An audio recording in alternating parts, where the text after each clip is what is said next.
The Florida State Builders Area Pro Series is coming to a close next Thursday at Atlanta Motor Speedway. But in order to select our Final Four championship runners, the 8 drivers that still remain in the playoffs have to pass one more test, and that's here tonight at Kansas. Welcome to Kansas City, and we're just outside of it now, of course, with this 1.5-mile oval. Tonight we go racing for the penultimate time of the season, for the penultimate time here on SimTV. 8 drivers eliminated down to 4 at the conclusion at the checkered flag of tonight's race. Connor Horn, Kyle Heyer, and Hunter Sleppy bringing the action. Connor, tonight is the last night for those that are in the yellow on the timing and scoring to make it up into the blue and move on to Atlanta. And it's going to be a pretty tight battle for sure. Obviously, Tuesday night's points battle was tight. This one's still going to be pretty tight. You got Jake Nichols, Philip Groner, James Scioli in pretty decent position, but Travis Beckner, just like Tuesday night, is nowhere near safe. And if there's a new winner, he could be on the outside looking in because of that, but he's not even that good on points. Only 3 points ahead of Jeff Wright, who's been very good on mile and a half this season. Braxton DeWeese, he's been so consistent this season, but to top 10s get you to the championship 4, usually not. Maybe DeWeese can flip the script tonight. He's 6 back. Zach Nichols so fast all season, 7 points back, and virtually the only must-win tonight, Hunter, is Shane Theory and 22 back. We've seen walk-off wins already this season. You also had James Scioli, who was in the cut line win on Monday, but Patrick Moose, he's done it twice this season. Won his way into the round of 8, won his way into championship 4. Maybe Theory can do the same thing tonight from 8th on the grid in the playoffs. Yeah, it was very possible for him. He's finished in the top 10 in every start he's had at Kansas and had 2 top 5 finishes as well. So he knows how to finish well. The only problem is he hasn't won yet, and I go back to season 2 whenever it's not over till it's over, although we went caution-free in season 1 and season 5. But season 2 is when on the last lap it was, I believe it was it was Alan Elwood? Hendricks Alan was Elwood the one was that in won. it. Hendricks was the one that won. It was a last lap miscue where someone got into the wall and Davey Hendricks stole it at the very last second. So it's not over till it's over. And on Monday night, doesn't matter if you're teammates or not, you will beat and bang for a photo finish. All bets are off whenever coming to the checkered flag. Well, all of our 8 playoff drivers are in the top 11 at the moment. You saw that first page of results, how it was mostly populated by those in the playoffs. That is good news for us. It means it's going to be a very competitive night. You mentioned Shane Theory in that number 9 there. He is down in position 9. Travis Beckner, though, the slowest of the playoff runners so far. Connor, is that cause for concern, or should we wait till qualifying, which is coming up here shortly?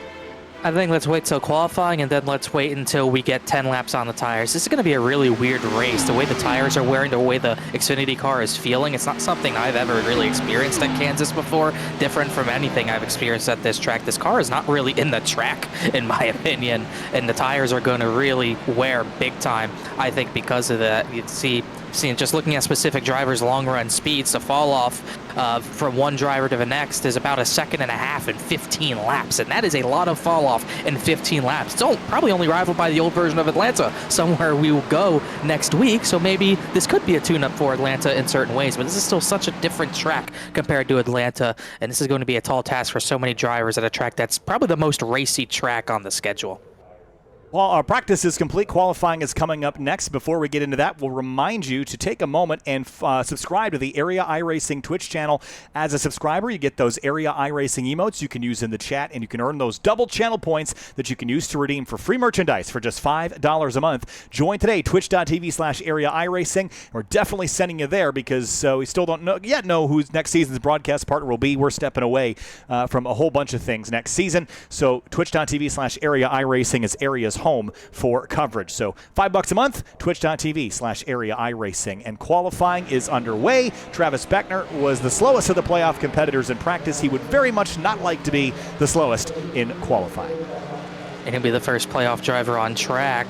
Not too many others are even going out yet. In fact, I think he is the only playoff driver on the track, and Robertson is just ahead of him on track. He'll be the first one to put a time down, then followed by Beckner. And this is going to be a pretty quick lap. It's a very hot and slick track. Track time's 1:24. Beckner using that apron to his advantage, and this is something we saw on Monday, not so much on Tuesday. You're going to run that high line in 1 and 2, just get all the momentum down the back straightaway you can, getting sideways off the corner, but you have to keep it in the gas if you want to go for that pole position bonus point. He's going to do the same thing on this end. A little bit different. The exit of turn 4 really sneaks up on you with the way the safer barrier kind of juts out, so it's a very tight exit, but he gets it down out of turn number 4, and his lap will be a baseline for everyone else who goes out later. It's a 31.983. He picked up almost 2/10 from practice, Hunter. Yeah, track record set back a season ago with John Furness, a 30.367. I'm not sure if we'll be able to see those times with what we've seen so far, but obviously the bonus point matters a lot, especially to the playoff drivers or to guys like Garrett Grant looking to snatch away any opportunity they can from these playoff drivers, although he'll line up third for the moment. Ben Pierce goes fourth, Joey Chapman fifth, Matthew Bell up to second place. Looking for others that have started a lap. The only one that's on one right now currently on a flyer is Greg Mitchell. And you only get this one shot. You don't get 2 laps like you got last time out at Iowa, so you've got to make it count. Out of turn 4, will chase up the hill all the way out to the safer barrier. What does Greg Mitchell have in the number 2? That will be a 32.202. That is going to drop him into 4th. We wait for other drivers, notably playoff contenders, to start their laps. Zach Nichols has in the 44. One of those drivers that is below the cut line coming into the night. Below the cut line, but he could easily point his way in tonight. Braxton DeWeese is also on a lap, and notably the 44 also running the high side. I saw DeWeese actually go to the bottom in 1 and 2. We'll see how that works out for him, but this Yahoo Toyota Supra, always fast at these 1.5 miles, was pretty solid at Michigan a few weeks ago. Just couldn't get the victory away from Scioli, and you could see how much he's struggling trying to keep the power down and have grip. Fishtailing the rear end off of turn number 4. Braxton DeWeese goes second running the bottom line. Zach Nichols goes just behind him. Very interesting to note. Zach Nichols drops into 3rd. We're looking down the order at other playoff contenders like Philip Groner in the number 11. He's out of turn 2. Hunter? Yeah, and Philip Groner looking to have a good enough run to possibly get the pole here, as he's only got a couple of wins to his name back at Daytona and Charlotte, and since then really hasn't been to victory lane. Not what Shane Therian needs. Hard into the wall in the back straightaway, and needs a must-win, and he is crashed in qualifying. Groner goes to 3rd. Yeah, that is worst case scenario for him having to start at the back, needing to win. He has so much work to do. Jake Nichols just went provisional pole to maybe get that bonus point away from the 27, so 73 to the top of the board, but Scioli's been so fast here. 3 races in the Area Pro Series of Kansas. Scioli's won 2 of them. Looking for 3 tonight. Looking for, 3 in a row at this point. Yeah, that's big that Nichols is at the top of the leaderboard with less than a minute remaining, because he's only plus 27 to the cutoff. Logan Klimpa won last week. The no playoff drivers were locked in. The 7 of Scioli going to lock in second for the time being, just shy of that pole time from Jake Nichols. But if anything happens to the 73 this race and he falls back, that bonus point that he has right now could come huge in the very end. Blaze McKinney works his way around at the 87, all the way out to the wall, and he'll be starting a flying lap this time through. That's going to be tight. We'll see if his lap ends up counting. He crossed the line with about 28 seconds left, so it's going to be tight.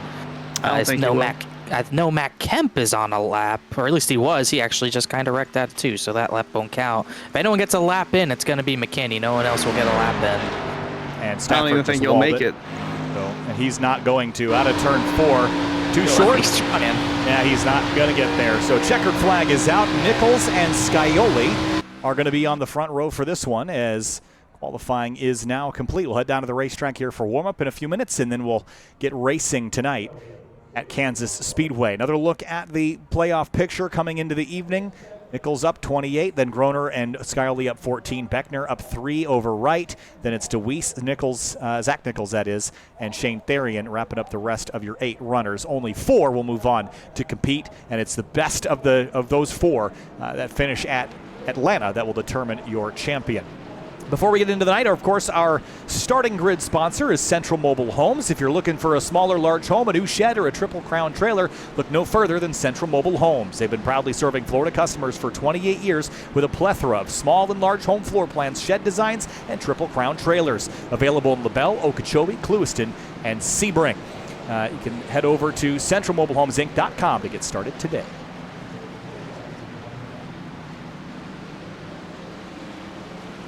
How you guys feeling? Going to be a good race tonight. It's been pretty fun so far this week. Kansas always puts on a good show. I'm pretty excited. I think this is going to be another race that gets pretty spread out. I think the level of difficulty in this setup is really going to get this field spread out, and the really good drivers are going to get really far ahead, and the drivers who are not so accustomed to how the setup's going to feel are really going to struggle. So this is going to be a driver's race for sure. So I'm excited. I'm excited to see how the cut line formulates. It got really dramatic at the end of Tuesday night. There wasn't that much drama Monday, but Tuesday it was kind of funny because Seth Knoll dominated the race, but Patrick Moose needed to win and get in, and John Hall was kind of running interference for him, but also Seth kind of had the decision as whether or not to let the 38 win. He did not really let him win in the end, but it was kind of a little bit of mind games, maybe trying to keep Beckner out. That might have been in the back of his head. We could see something like that tonight. It's always interesting how that always plays out when you get the cutoff races, and obviously if you watched the Cup race at Martinsville weeks ago, you know how that can go down sometimes. So I'm pretty intrigued to see how the long runs go in this race. I think, sorry for rambling, Hunter, but I think this is one that gets pretty spread out. You hit the nail right on the coffin there. As looking through the history of this track, we've only had one race. Wait, hold on. Hit the nail in the coffin. Connor, did you catch that too? Yes, I caught that too. I kept thinking of Marty Reed from like 2010 or whatever. Nail hit the nail on the head. Yeah, that one. And then what's the coffin one? What Marty Reed said? No, the final nail in the coffin, and then hit that ringing you hear is the final nail in the final coffin. That's what I was thinking. When you said that, I was like, wait, is he Marty Reed? Sorry, I'm sure he's forgotten his train of thought, but continue, Hunter. I was going to say that there's only 2 races where we've gone caution-free, and that was Season 1 and then last season, Season 5. Both times, James Skyerly won, so if we're looking at around 20 to go and we don't get a yellow, that's 7 up front. Might have a good shot. It's Travis Beckner giving us an onboard view tonight, and as always in his typical darkness, it was Braxton DeWeese. He's got the camera aimed a little far down tonight. The only 2 onboards we have this evening. We'll take you to them throughout the night. I think he just wasn't in his chair. Those are his hands. Maybe that's it. Maybe you're right. Yeah, he is always one with the darkness. Yeah. It's kind of I'm just surprised he isn't lit up by his monitors more. He's always wearing dark clothes. Not too far down to be considered a foot cam. I do see. I think I see shoes down there, though. I don't know what those are. Below the bed, yeah. Oh, hey, get back here. All right, well, we got that shenaniganry happening. We're just a couple minutes away from kicking this thing off here at Kansas Speedway. Now, tonight's race distance, 130 laps. In the past, has taken us about an hour 15 with an average of 1 caution and 7 leaders. So we're going to see some green flag stops here tonight. I think that changes your strategy. Connor, tell me about the fuel strategy tonight, because we've seen it play out a couple of times. We've had yellows, kind of mid-run this week. What's your goal? Because I would anticipate this going green, but you don't really know. You don't really know, because we had a pretty green race on Tuesday that got kind of done, and the fully green race was kind of done because of kind of a silly incident out of turn number 4 with 2 drivers that were laps down, or 1 driver that was laps down. So you never really know what can happen. You're not going to make it to lap 65 on 1 tank. I'm almost certain of that. But with the off-throttle time, you might see drivers really try to stretch the fuel out, maybe try the overcut, possibly. The undercut is what ended up winning the race on Tuesday. And Monday, it was just so much tire wear that you really couldn't afford the overcut because we were blowing right front tires on Monday. So you do a 2-stop, it's probably around the lap 40 to 50 range is when you'll come down for your first stop, and then you'd come down for your second stop, kind of 40 to 50 laps after that. So it's going to be interesting. I still think track position is going to be pretty valuable, but you might have some leniency on how long you want to stay out. But like I said, the undercut won the race on Tuesday, so you do not want to get caught out like Seth Knoll did. And you really don't want to get caught on pit road with a speeding penalty or slide into your pit box. We saw that a couple of times on Monday. Very hard for some of these guys to go from 20 degrees of banking all the way down to 0, and then on top of having to go down to pit road speed. Well, we're just moments away from kicking things off here tonight from Kansas Speedway. 130 laps again is the race distance. And about an hour and 9 minutes if we go flag to flag without any issues. We'll head down to the racetrack and get our starting grid presented by Central Mobile Homes underway. As we head down there, let's kick things off with the front row. It's Jake Nichols and James Skyerly, 2 playoff competitors that are already in good position tonight. They just need to kind of lay up on what they've already been doing. Of course, maybe a little closer for Skyoli than Nichols. But who we got on row 2, Connor? We got Travis Beckner, who's 3 points above the cut line, but starting third place is a good start for him. He had the EOL on Tuesday. He does not have anything like that tonight, so he'll start third, alongside Conor Kresge, who's had a lot of speed this season, and he'll start fourth. In 5th place, it's Philip Groner in that blue and yellow number 11. Braxton DeWeese, below the cut line, has some work to do. Starts 6th in the number 13. Can he get a top 5 to get into the round of 4? We'll see. Zach Nichols, he is 7 back. He needs to do a lot of work tonight in his super. He starts 7th. Jeff Wright is 3 back of his teammate Beckner, so they'll go to duel at some point this race, but he starts 8th. In 9th place, it's Jeremy Miller in the number 30 Chevy Camaro. David Weishart rolls off 10th in the number 33. Weishart's had speed all week. Brad Slaughter Jr. also has speed at this track. He has a truck win here. He starts 11th tonight. Matthew Bell, who was eliminated from the playoffs a little earlier than he wanted, will start 12th. And in 13th place, it's Alex Bell in that Clint Boyer throwback, the number 15. Greg Mitchell in the number 2 Camaro starts to his outside in 14th place. 15th position, making what I think is 101st start in the Pro Series, is Garrett Grant in 15th. Colin Farnborough also a lot of starts in his series. He will start in his 16th position in that Valvoline Camaro. And in 17th place, it's Brody Falliker in the number 42. The blue, and red car. Then the 09 of Bryce Senesac will roll off alongside him in 18th place. And just inside the top 20, we have a 6 of Justin Munsell, who's had a lot of poor luck this season. He'll start in 19th. Tom Bourne will start alongside him. 2 Supras on row number 10. And Casey Lakatos in the number 50 starts 21st. Alexander Bryson starts 22nd in the number 38. 23rd position, a 65 Ben Pierce, rocking the orange, like kind of the creamsicle scheme this week. It's different from what I remember seeing. Joey Chapman in number 60, he will start 24th. And in 25th place, it'll be Ed Robertson in the number 64 car. Matt Kemp starts 26th in the 51. Blaze McKinney, rocking, could be a Paul Menard scheme, but it's just a Menard scheme. McKinney starts back in 27th. John Furness, who won at Bristol about a month ago, starts all the way back in 28th. And 29th place, Cedric Hunter in the number 70. Disaster in qualifying for Shane Theriot. He starts 30th in the number 9 Toyota Supra. Any win from 30th, it would be pretty exciting, but we'll just have to wait and see. Justin Asogak, the Talladega winner, won his way into the playoffs, did not advance, but he'll start 31st. Rafe Slate will start in the 32nd position. I believe he has an EOL, so he didn't put a time down. And Bronson Stafford in the number 61 will start all the way at the back in position number 33. All right, guys, 130 laps. Who do we have winning this race? Because you got to look at those front 3 drivers and think that one of them's got a pretty solid shot. I think all 3 drivers at the front have a solid shot, but I'm going to go a little bit crazy. I think it's going to be the 48 Jeff Wright. I'm going to go a little crazy with that pick. It's a good pick, actually. Hunter, who you got? I'm going to go a little more sane on my pick, and he's the guy starting outside of Jake Nichols. That being the 7 of James Scioli.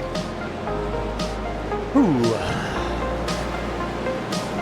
Do I just take Nichols, make it easy on myself? You have a whole lap to decide. So. Yeah, I'll take the 7-3. I don't know. He didn't do that well here on Tuesday. I mean, it was kind of an off night for his standards. Yeah, I mean, 6 isn't a disaster by any stretch, but it just wasn't typical Jake Nichols fare. So we're going to restart this race here at the end of this pace lap and have a look at the weather here. 74 degrees Fahrenheit, 121 track temp. Hunter, you mentioned this right when I loaded in, that this is a warm night just like it was Monday. It's going to bring the tire wear up. We saw a huge fall off in the truck race on Tuesday. I think we'll see some of that as well tonight. Yeah, we saw a good bit of tire fall off Monday night as well, especially the next gen tire where it doesn't fall off too much. But yeah, it was about 1.5 to maybe 2 seconds of tire fall off on the longer runs that we had. So should be interesting in this car, which is known for its tire fall off. And like you mentioned, Connor, 15 laps in this, about what, a second and a half off the time? Second and a half of fall off, and it's going to be a lot more because you got to make lap 40 or 50 to make the 2-stop work. Who knows how far it's going to fall off? Well, pace car is about to roll off. It is 130 laps at Kansas, the penultimate race in the Florida State Builders Area Pro Series, season number 6. Time to go racing from Kansas Speedway. Jake Nichols, James Scioli, the front row. Green flag, and we're racing in Kansas.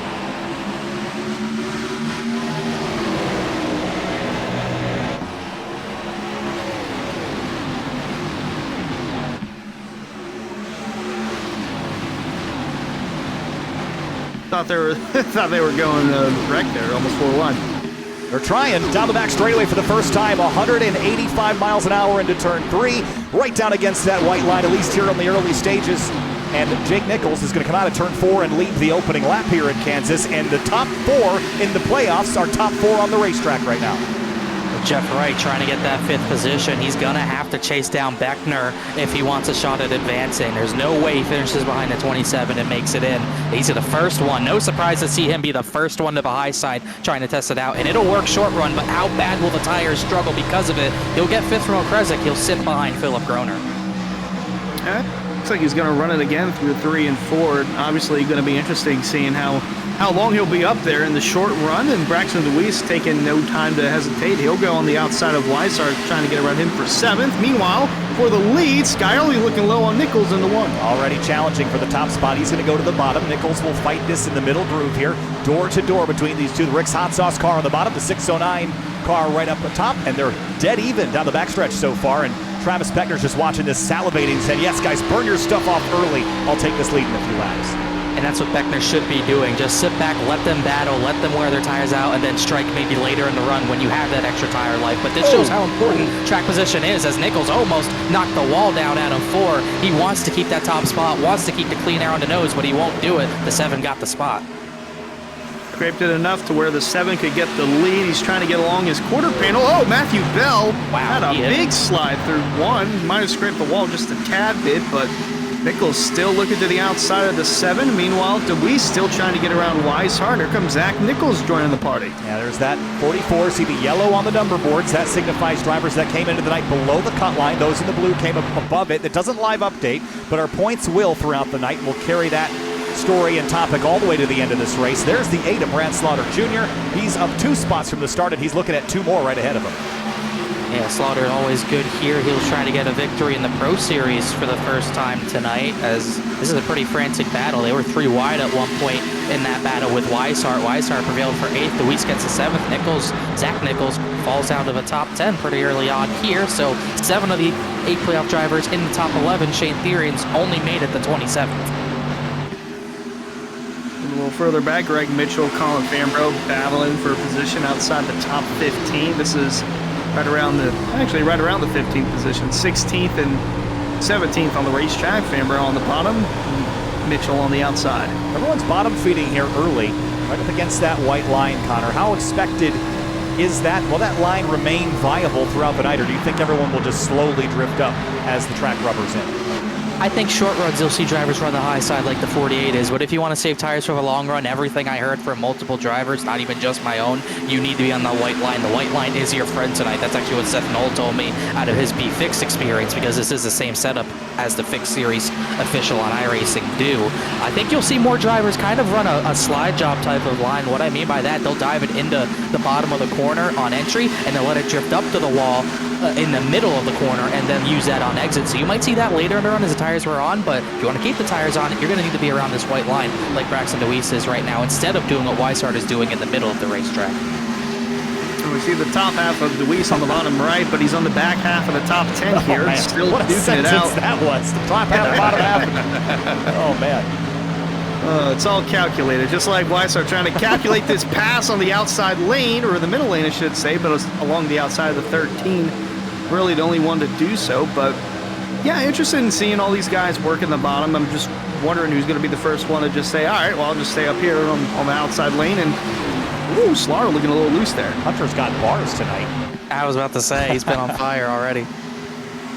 On the front stretch, lap 8 complete, and we're clicking them off pretty quickly here. 32 seconds to go, but we're already down half a second a lap from where we started. And it's interesting to me because we're going to continue to see that fall off get worse and worse, but it does seem to plateau at some point, Connor, and the drop off is so immediate that we saw undercuts on Tuesday of 1 lap win the race.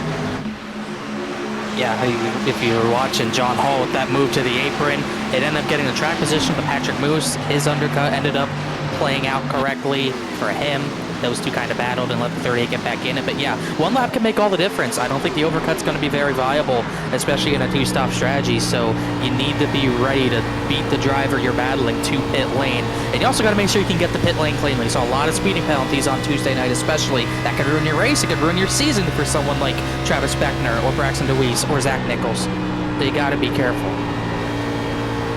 and Slaughter's got to be careful on that outside lane. The only one inside the top 10 who's even venturing up in the middle lane and the outside lane on that upper groove. So he's still working his way through the field and trying to get around a couple of playoff drivers in Zach Nichols and Braxton DeWeese.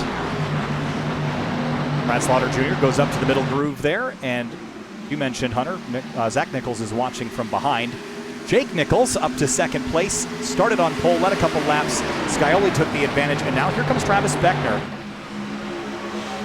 And he is all over the back of that 73, moves him up the hill there with a little air. Yeah, definitely saw the 73 wiggling up the track a little bit, but not enough for Beckner to have a look to the inside end of a corner, but definitely keeping tabs on these top two right now. And Jeff Wright was a touch faster last time by, but not by much, but I still worry about how his tires will wear after running a high line for the first few laps at 48, notably still half a second back of these top three, who are kind of sitting in line like it's an old super speedway race and just kind of staying in line and working together. Beckner, you could notice he's not really getting to the bottom like Scioli and Nichols are. He kind of misses the bottom on entry, then has to overslow the car to get to that white line. That could end up hurting his right front later in the run compared to those two who are just going so shallow on entry to keep the right front in a good spot. And Diamond in the corner a little bit, just trying to get some clean air on the nose, and Weishart trying to get around the 14 of Okresic. This is for the 6th position on the racetrack, 7th now belonging to Okresic. Here comes Slaughter with the run, trying to close in on these two. Beckner for second at the same time, Kyle. To the bottom. Notice that at turn 2, he was exiting a little shallower than Nichols. Nichols was letting the car drift up, and it kind of opened the door for Beckner to get his nose in here. He's going to keep the door cracked open. Use a little hip and shoulder down here in turn 1, maybe. He is right on the quarter panel. Nichols skews that middle groove. It's a little bit faster up there, progressively banked since 2011, this racetrack. It was changed. Originally was not like that. If anyone remembers the old Carl Edwards, Sail Mary, we'll call that, was that, and yellow, and it's for drivers Joey Chapman towards the rear. The 70 of Cedric Hunter is also involved. Yeah, that was at the very back. They were running 29th and 29th and 30th. That car is destroyed. Yeah, that is definitely done. Cedric Hunter might be okay, but that 60 car is toast. First yellow of the night, definitely the first set of tires of the night. 60 was ahead. 70 kind of runs up behind him here, then they just get tangled, and oh man. Oh man, that 70 is not good. Whoa. Ooh, someone did a really good job avoiding that. I couldn't tell who that was at the back. Green car. I think it was Stafford? The He did a great job getting through that. That was like weird netcode or something. That was Ben awful. Pierce got a piece of it. Look at Stafford. That was threading the needle. I mean, and there goes Rafe Slate too. So I think watch the 60 right before the contact. He just opens the wheel up a little bit. And we have to watch the onboard for Bronson Stafford. I'll bet you this is a real pucker moment. And Rafe Slate had pretty wild moments there as everyone comes down to pit lane. So there will be no tires. Loose. He was loose too back here, and then bam. And what do? You just pray. Close his eyes and just let it rip. Rafe Slate had to make a last-second move to get way bottom, so both those drivers did a great job getting through that. I don't think Ben Pierce got a lot of damage, but he did get hit on the right rear. Actually, he did get some decent damage out of that, so call it a 3-car incident. So lap 15, everyone gets tires. Zach Nichols is going to go to the front. He might have taken 2 tires. I am a little surprised by that. He might not have even done that. A 6.4-second stop. Is that a fuel only? No, I couldn't imagine. I would think a 2-tire stop's more like 9 seconds usually. Yeah, that might be fuel only. I think you're right. John I don't think he took tires. John Furness and Matt Kemp did the same. Shane Therian's stop was 9.8. I'll bet you that's a 2-tire stop, and he's the only one that did that. I want 4. I don't think we're going to get a lot of yellows in this race. I would have just taken 4 tires at this stage. Yeah, saving a set, sure. But I mean, you're not going to use them even all, then, right? I'd be shocked. I don't know. That's definitely interesting to me for sure. That the night would have to be so unlike every previous race we've had here at Kansas in this series. I don't expect that to be the case. I would just take my tires when I get an opportunity to. Could also just be an opportunity in the 44's case. Maybe he feels this is his only chance for now to get that extra bonus point for leading a lap, and he knows maybe the 27 and 48, maybe they wouldn't get it. So maybe just trying to at least check that box for tonight. But I agree with Kyle Hunter. I like 4 tires. I don't really like experimenting at this point in a race that could go green, but we'll see how it works out. It was Nichols, it was Furness, and then the 9. I don't really blame the 9. He needed track position, but that'll be a handful for sure. I was just about to say, he didn't get a qualifying time in, start all the way back in, what was it, 30th, 32nd, one of the two. So he's got a long way to go. Might as well experiment in case, hey, we get a late yellow, experiment with 2 tires and see if that works. But yeah, going to be interesting seeing how the 44 and the 28 handle with 2 tires up front. And Pierce still on pit lane getting repairs after that big crash that brought out our first yellow at lap 14. Historically, we average 1, so I don't think that we are going to have a lot more. You could go green from here, then you have to recalibrate your strategy, start doing the math backwards again. I don't think it changes it a lot because we were so short into the race. Still have an hour worth of action upcoming. One thing, you got Furness and Nichols, who obviously took fuel only, but Beckner actually crucially lost a spot there to Jeff Wright, so we'll see if that plays a factor in how this short run goes, because we know how fast the 48 is going to be short run. He almost beat the 73 out of pit road, actually, so I am interested to see what the 48 strategy is going to be here as Zach Nichols takes the bottom for the restart. Yeah, this will also be our first good look at the restart zone and whether the inside lane is just a massive advantage or if there's any tire spin on the outside lane. We'll restart this time by lap number 19, and we've got a moment. Our replay partner is Hendry County Motorsports Park. Racing is back at the Hendry County Motorsports Park. Join us on November 16th to see the inaugural Craig Montesi Sr. Memorial Race for factory stocks, Cruiser models, street stocks, and more. Tickets are $15 for adults with discounted prices for seniors and teens, and kids ages 5 and under are free. Come see racing at the southernmost dirt track in America, located in Clewiston, Florida, off U.S. Highway 27. Visit HenryRacing.com for more information. That's November 16th. That is on Saturday night. Nothing better than Saturday night short track racing, especially this late in the season. But it's Florida. Here we go. Pace car is going to roll off. And we'll get our first restart of the night. Zach Nichols on the inside. He is the control car, that purple Yahoo machine. Furness on the outside, the Havoline Motor Oil car. Green flag. We're back underway at Kansas.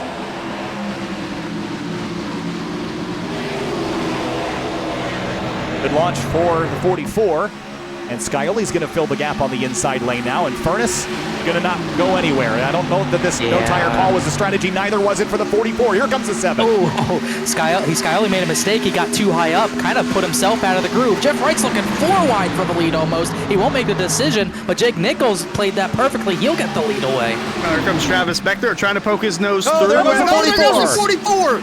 Oh, he saved it. Look out, everyone else. They're 4 wide. How did they save that? I don't know, but they're not done yet.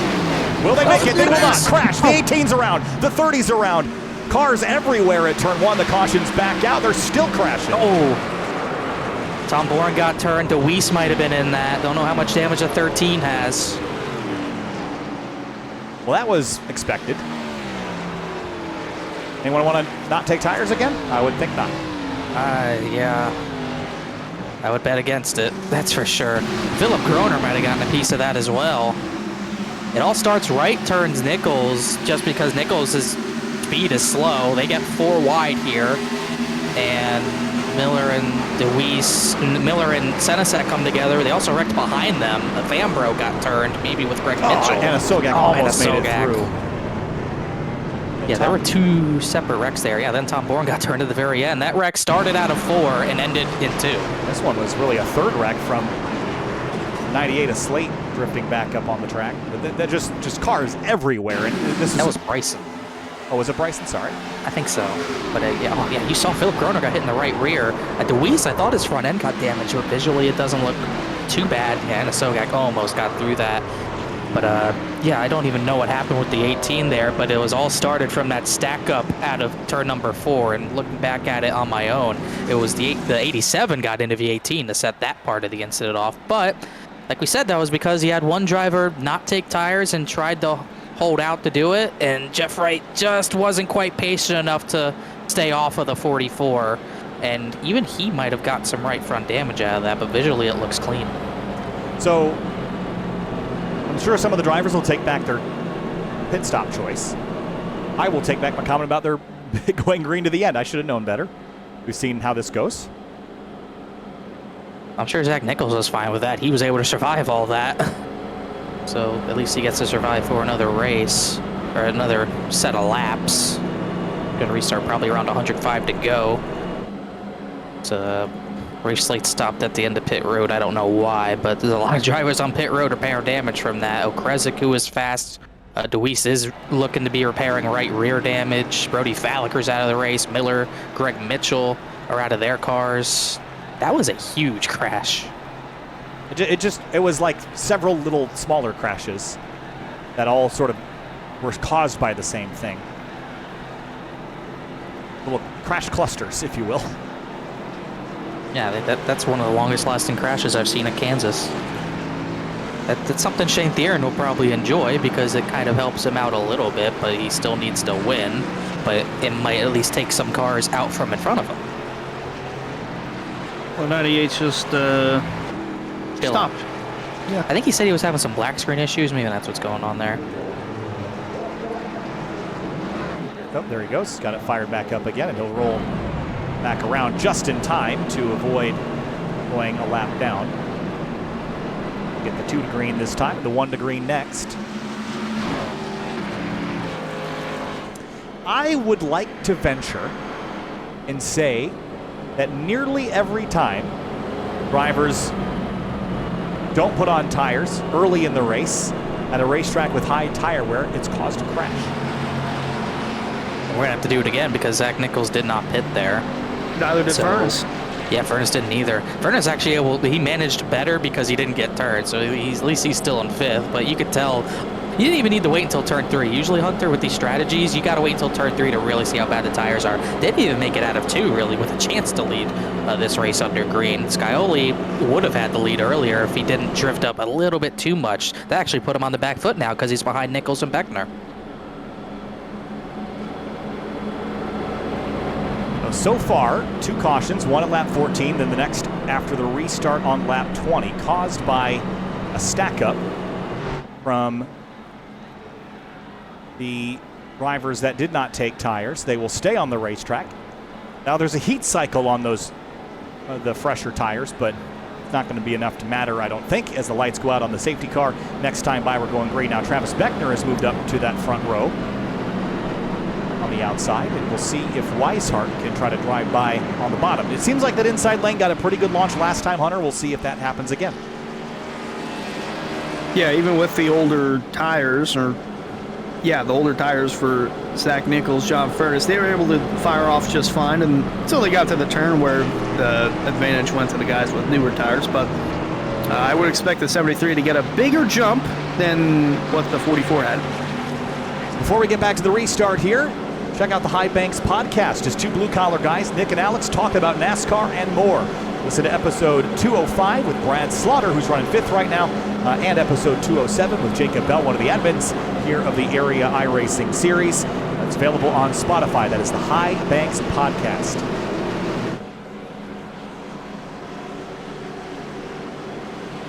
They don't really note it because of all the crashing that happened after, but that could end up saving Zach Nichols' season if he could point his way in or win his way in. I mean, that was a wild save, but still on old tires here.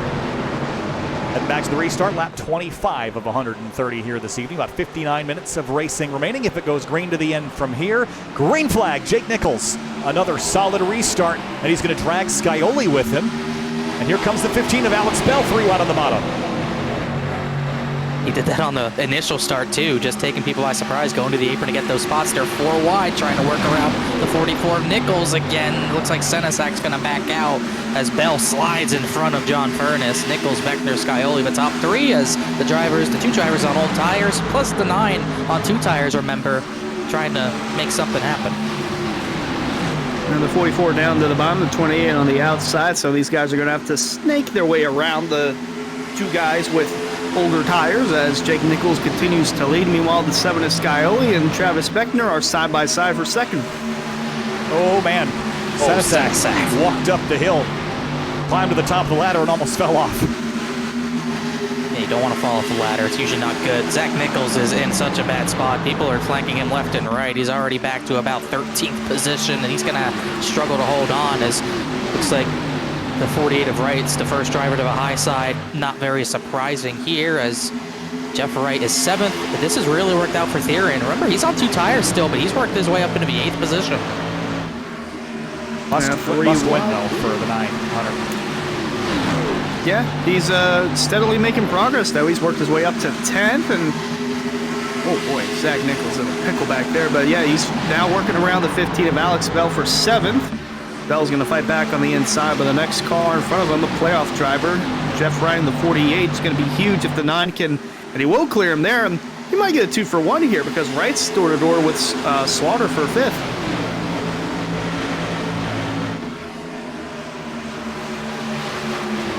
Right on the outside here, taking P5 away. And this was kind of his MO in the early stages of the race, where it was to go up to the high side. And that was a short-term gain, long-term loss, you thought, Connor.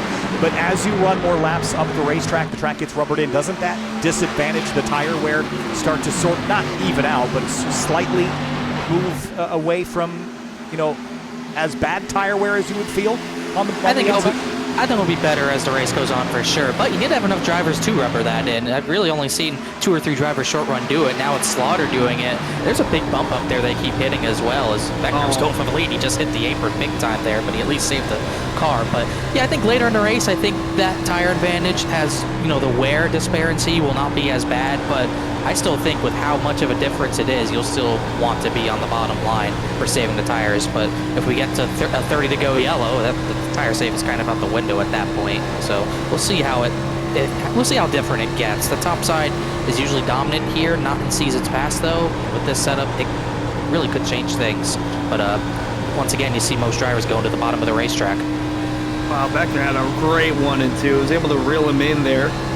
Going to draft off the 73 down the back, and in the 3, he'll enter a little bit high, but trying to ease into the bumper of the 73. Not hit him, but ease into the bumper. Try to throttle him a little bit before making an attempt for the lead. If he has a good 1 and 2 here, Kyle, he might have a shot down the back for the lead. I just love watching his steering input because you can watch that silver bar at the center of the steering wheel and watch how neutral he is. Middle of the corner, see, go back to the right there. And that he's gotten the thing so balanced that he's able to keep that car on the white line, even at the exit of the corner, which opens up this opportunity to 3, but Nichols covers it off.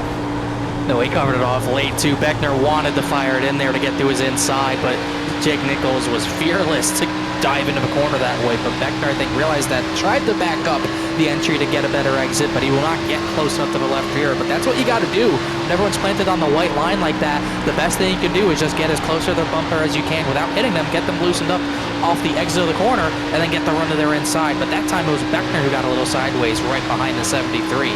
Jake Nichols is kind of the same situation Beckner was in at the beginning of last run, where he was just letting these two battle, the 7 and 73 battle, and save his tires. But now it's James Scioli who's going to be able to save his tires a little bit here, but he might have a battle on his hands too with David Weishart. We didn't really talk about him yet, but Hunter Weishart's up into a 4th position out of nowhere. Yeah, although they are teammates, I don't think the 33 is going to make an attempt to get around the 7. I mean, he might just close into the bumper, and that might be it. But this 27, he's still getting close enough to the bumper of the 73, where I think at some point he might have to hit the bumper, although that is a championship contender potentially for next week. So if he does that to Nichols, then Nichols will remember that for Atlanta. But forever, probably. I mean, it's one of those things that in this championship race, you can't make enemies with those you know you're going to fight, and you especially can't make enemies with those you're not going to fight, with those who have nothing to lose. So don't. This is not the time of the season to be getting on people's naughty lists here.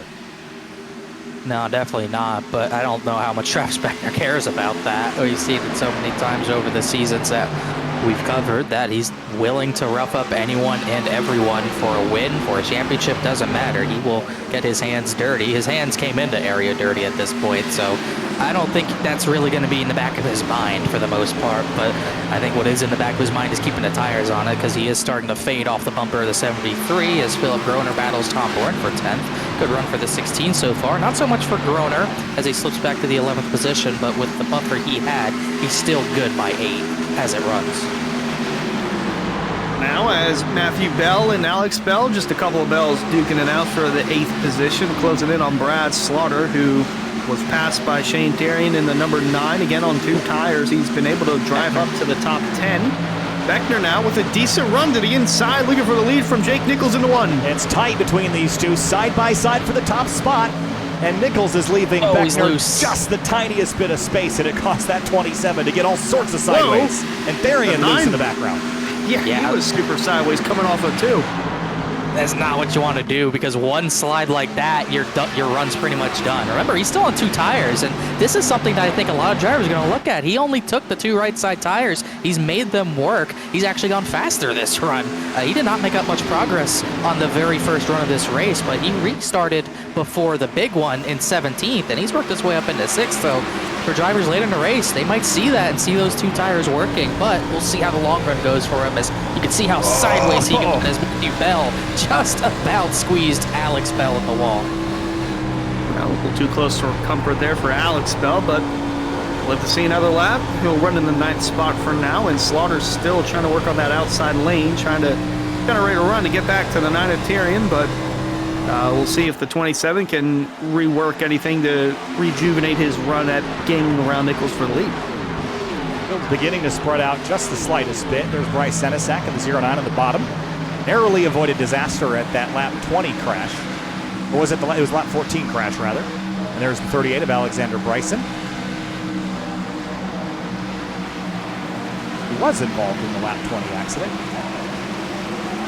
It looked like he got 2 hurt out of it after the contact with not the 88. The 16.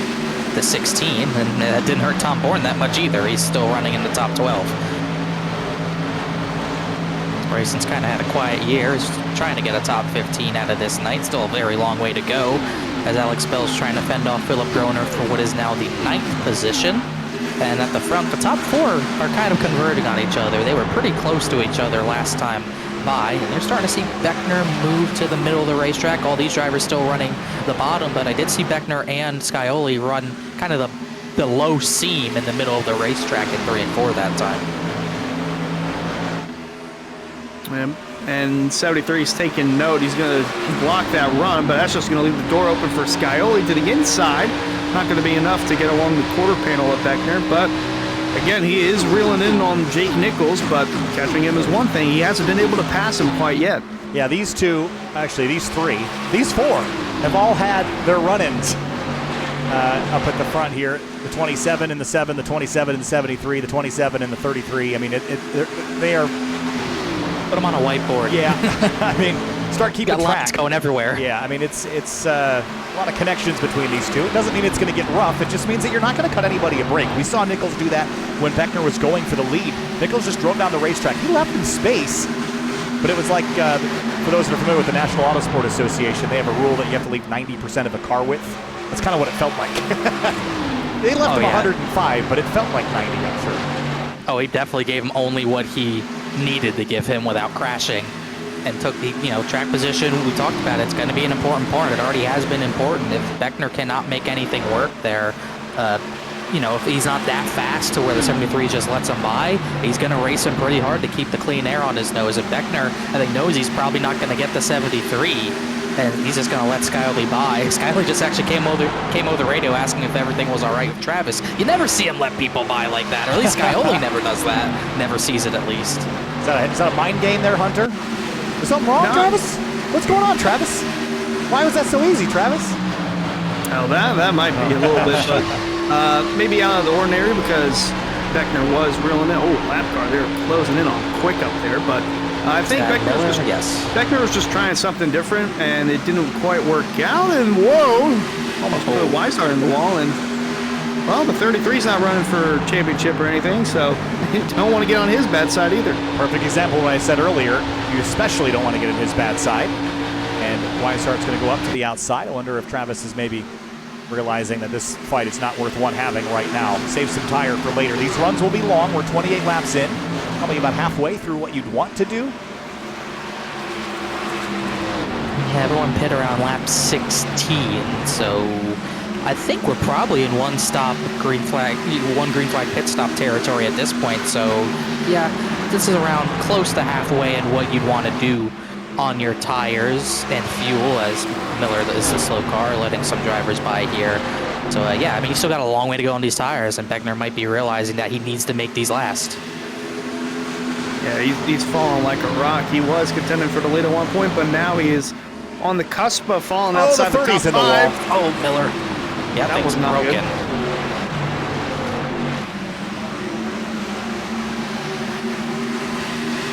Wright could not get Beckner for that spot. Beckner, they're teammates, but Beckner realizes, as far as points go, he's battling that 48. He can't really afford to let the 48 get in front of him and potentially get some spots, but I don't think he's going to race them that hard. I mean, having two Central United cars in the championship round is always better than one, but one's always better than none, so gotta think about the long ball game here, even if you're not going to be the one contending for the title. But the 48 gets by. He's up to 4th now. Beckner down to 5th, and Slaughter's closing in. There's that 8 car running in 6th right now. Moving up the racetrack a little bit. We're seeing more and more drivers. Look at Therian and Bell. They've tracked up the hill now late in this run, trying to find some more speed, using it as a crutch, perhaps, as the run goes on. That will only exacerbate their tire wear issues. We're down a full 1.6 seconds from the fastest times we ran in this race, so we're down quite a ways. And it's kind of what we saw in 15 laps after a run in practice, but the track's rubbered up. Maybe the tire wear's gotten a little better, but it's still a lot of tire wear. 1.6 seconds for Nichols, 32 flat at the beginning of this run. He's running kind of 33 sixes, so maybe that's kind of where it evens out, but I still think we probably have another few tenths to lose to get into the 34-second bracket like we were seeing on Monday night as well. As things kind of calm down at the front, Nichols, Scioli, Weishart, Wright, Beckner, the top 5, and it is kind of what we anticipated, pretty spread out. There's not too many battles on the racetrack. Justin Munsell and Okrezik are close for 13th. That might be the closest battle on the track, as DeWeese almost knocked the wall down on 1 and 2. That's one thing I noticed, Hunter. I don't know if it's a setup, but I don't really notice that big of a bump when running the high side 1 and 2, but it seems like every time someone runs the high side on the entry to 1, they hit something like a bump, and they almost knock the wall down. It's the 3rd time I've seen that. Got a little bit of a bump there going through the corner, but I was going to say the 7 was quicker that time by, but the last time there was actually the 73. Jake Nichols quicker, but these are the points as they run. And Beckner, you mentioned, can't really afford to lose too many spots because he is racing with the 48 for that final transfer spot into the championship 4. Only 2 points to the good. Jeff Wright -2, DeWeese -12. Zach Nichols, Shane Therian still in must-win territory. I really think that Beckner and Wright is the battle to watch tonight. Braxton has to run really well to be in contention and to have one of these other drivers drop way back. But at lap 50, unless you get a lot of chaos, you kind of know generally where people are going to run. I think I'm pretty interested in the 73. He was my pick to win this race tonight. Didn't have the best night on Tuesday, and Connor, you said it was uncharacteristic of him to only be able to really get to 6, and he drove hard. He drove uncharacteristic. He was really aggressive. We have seen normal Jake Nichols tonight, and it's paying off so far. Yeah, he pretty much said on Tuesday night he was just having fun after he got the damage from the contact with the 88 on pit road. But either way, even without that, you usually expect to see him running top 3, running for the win no matter what. But maybe the trucks, I don't think the trucks are his strongest vehicle, and maybe that's kind of what showed. But either way, he's into the Final 4, and he has a chance to have add 3 driver's titles to his name in 1 season next week. As long as he gets through this race, it's not guaranteed yet. But yeah, it was definitely a different Jake Nichols on Tuesday, but seeing another calm, cool, and collected drive from him tonight as another battle heats up. Philip Groner is going to get 8th from Matthew Bell. Groner's been an interesting case, Hunter. I mean, he won 2 of the first 3 races, and then not that much after that, and he's kind of bled points in this playoff run. But as it runs, even in 8th, still looking good. Yeah, he's still been consistently quick in that 11, so he hasn't tapered off in speed drastically, but just hasn't been able to bring the 11 machine to victory lane. Other than the first 2 times in this season, 2 out of the 3 races. But I've noticed the last couple of laps that 73 hasn't been getting off corner exit well. Back a couple of laps, he didn't get off turn 2 well, and he didn't get off turn 4 well, and that 7 started to slowly reel him in. Yeah, just a tenth here, half a tenth there. making some ground on him. And the laps are clicking by here on this long run. And we generally see at tracks like this, once we get to the green flag stops, the chances for yellows just fall off a cliff. So this is when you have to start thinking, all right, I'm planning for the long run now. I mean, you were from the start, but then the two yellows back-to-back maybe made you think it would go a different way. I think we're sort of back on track here. Save some tire, plan your strategy. Don't try to overcut here, Connor, because the undercut is so powerful that it would take a very specific set of circumstances for that overcut to work.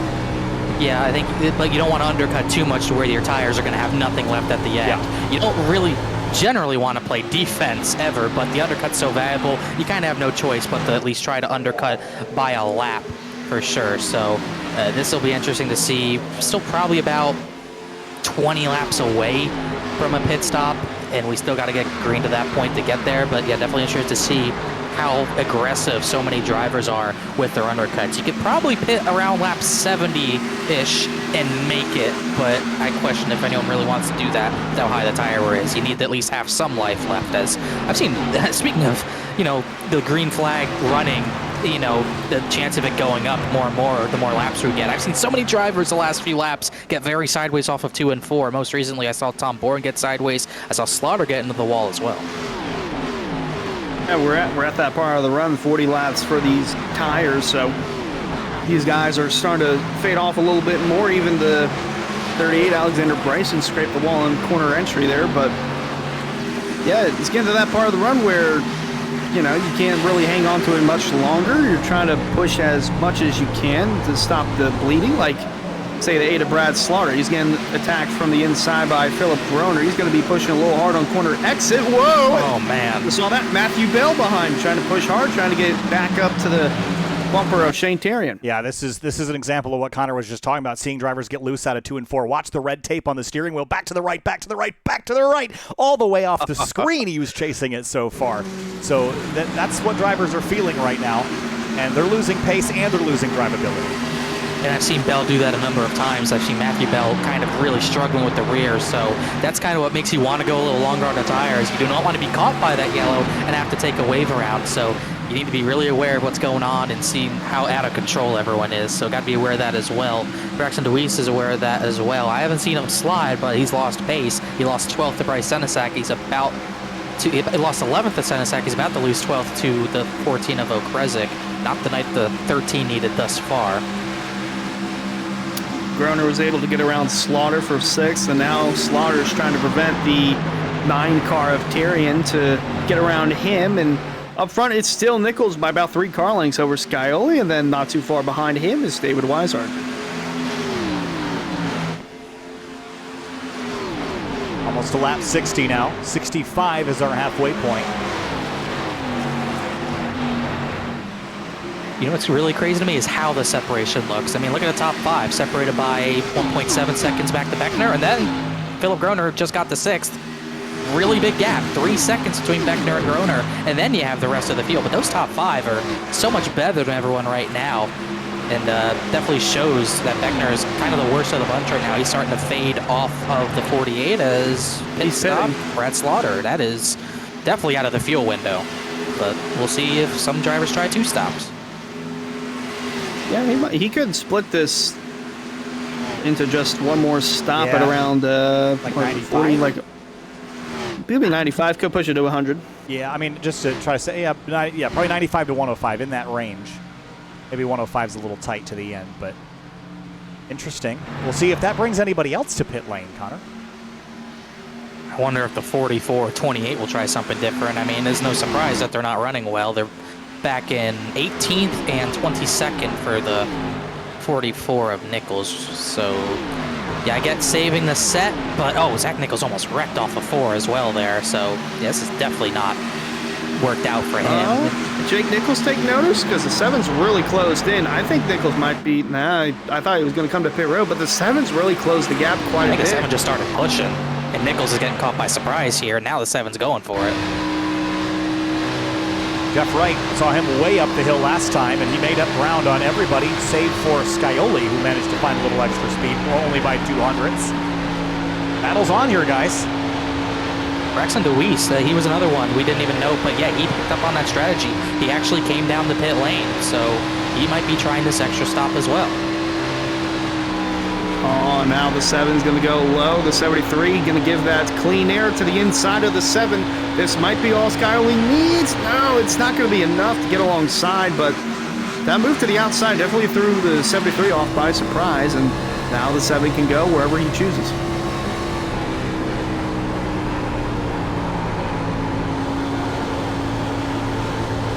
I think at this point in the run, the middle is kind of where you want to be, but if you keep giving him clean air, it's just, you don't want to give him clean air. He's going to take the clean air any chance he gets.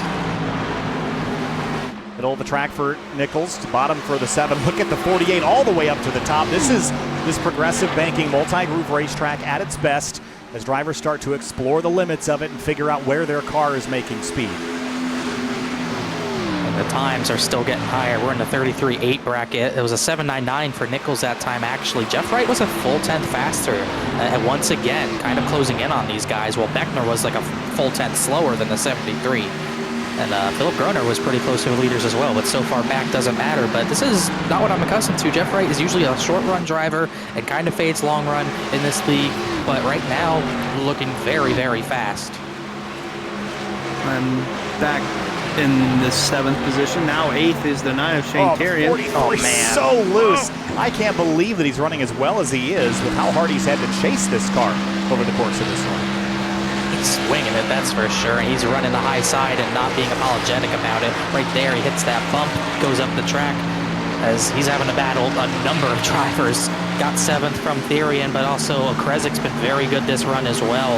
And he just caught Alex Bell for what would be the 9th position.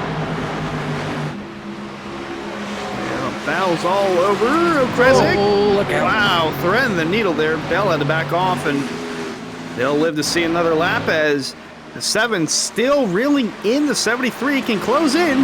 Can't quite get around him. Yeah, and we've always heard the term, getting there is one thing, passing's another. And this is the challenge that James has at this point. But he's got Nichols right where he wants him. I mean, maybe he'd like to lead just not to avoid the dirty air part. But Connor, you can make more informed decisions by following the 73. You're learning a lot. You can also beat him to pit lane. That's what I was about to say. It might be, Jake Nichols might not mind losing the lead because it gives him the opportunity to get in front of a 7 on pit road as Skyoli's going to go for the move. Got a great run off of turn number 4. He dove hard into turn number 1 to try to maybe clear the 73, but Nichols fired it up around the top. Both of them wiggling the rear ends of the car out, but once again, that pass is just very tough to make, and Skyoli's going to have to wait at least one more lap as that battle's going crazy. The battle for 7th is still crazy as well. Krezik's up to 8th. Very fast right now as Therian starts to slip back on those 2 tires.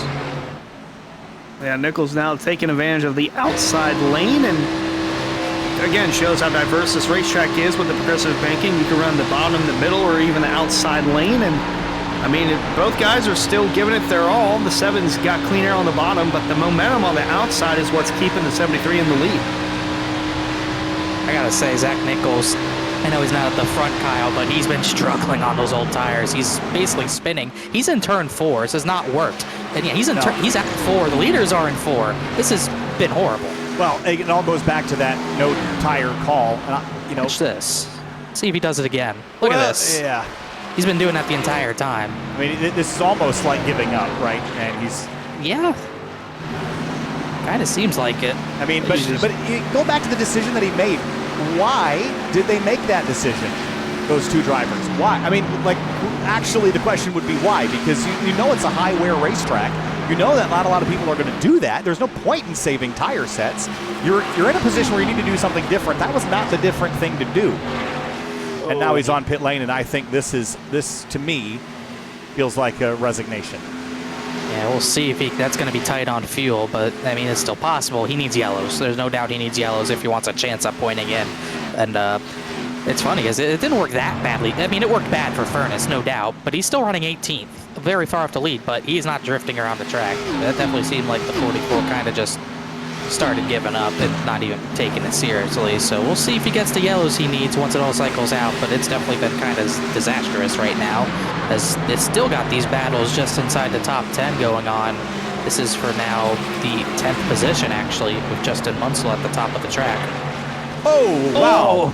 Big He wiggle about for swerved- Mansell. He about swerved into the outside wall. That's how loose he is. So the heat has kind of cooled on Scioli's attempt at the lead.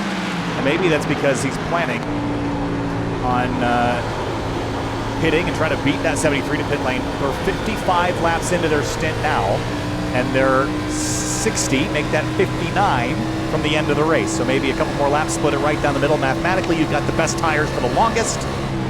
So that would make sense. Connor Okresik's hit pit lane, so is Matt Kemp and John Furness. Yeah. You got those guys getting ready to pit. I'm sure Beckner's ready to pit. He's still really falling off these top four. He might have hit the wall last time by. He ran such a slow lap. So I think if someone's going to undercut, it's going to be either Beckner or Wright. Jeff Wright needs to finish 3 positions ahead of Travis Beckner. Really 4, because Beckner's going to have the tiebreaker. So even though the 48's very fast, this isn't enough. He's going to have to try something, I would think. And like you said, we're getting close to that halfway point to where you'd split it in even half. So he's going to have to try something here. And the 9 of Tyrion still trying to hold off the 09 of Senesac, and the 6 of Munsel's closed in as well. They might split him in the middle here, and he's really loose in the middle. Look out. And he's in a must-win, too, so he's going to start to get desperate, Connor. He's going to have to try something different. But what do? I mean, at this point, your options are running low and thin. Other than just finding magic pace or getting the yellows to fall your way, his opportunity to make it to the championship 4 is slimming. David Weishart's in from 3rd, meanwhile, so that's the first real front runner to come in. But yeah, his chances are definitely a little slim at this point. But I still got to give credit for even trying the 2 tires. Very gutsy call, and it worked. I mean, he was back in 27th when the first caution came, and he ran top 10 solidly this run. So he's gonna have to he's probably gonna have to just run the fuel dry, hope for a yellow at this point. It's just a well-timed one, but it's been a very good run for him regardless, considering where he started this race. As Blaise McKinney pits from 18th, Travis Beckner from 4th comes down. Is the 7 saving fuel at all? No, Senesac's coming in as well. I don't know why you would save fuel at this stage. I mean, you can make it to the end now based on this maybe run. he wants the 73 to bite first, go into pit road, stay out a lap or 2, try to get the advantage on tires. I don't know that you'd want to do that, though. I think you want to take advantage of his trouble has been to passing the 73. If he can get past him, I think he's as quick. I really thought he would have pit there. I think they're going to have to respond because here comes Jeff Wright. He's going to beat them to pit lane. And that will likely be enough to take the lead away from them. Or get very close to it. There's only a couple seconds back. And he kind of did this because he had the cover off from Beckner, so he's got to hope he at least still gets in front of Beckner. I would think these two have to come down here. I don't think you want to give Jeff Wright, and with how good the 27's running, I don't think you want to put him in a must-win situation in the lead and have to pass him. But Nichols won't be pitting. Neither will the 7. Well, big wiggle from the 73. You see that? He was all sorts of sideways out of turn 4. Say, Connor, how long can they go on a tank of fuel? I mean, I know we had a yellow or 2, but 60 might be pushing it. I think 60 is pushing it. I don't think they can go that much longer on this tank. Obviously, they had 1 yellow to save, but I really wouldn't think they can go. I would be shocked if they even got the 80, but I guess maybe I could be wrong. We'll see if they can go any further because we're starting to see more and more drivers come down. But it's not going to be this lap.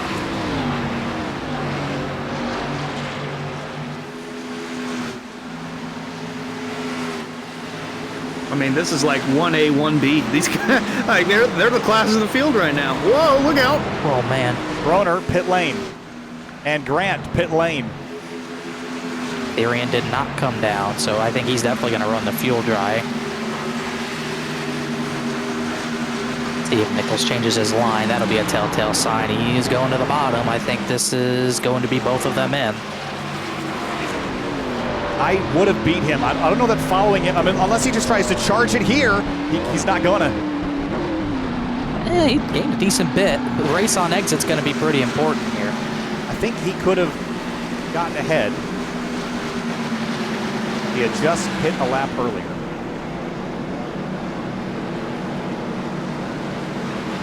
But who knows? Maybe the RNG gods will be nice to him and he'll get a better stop and beat him out.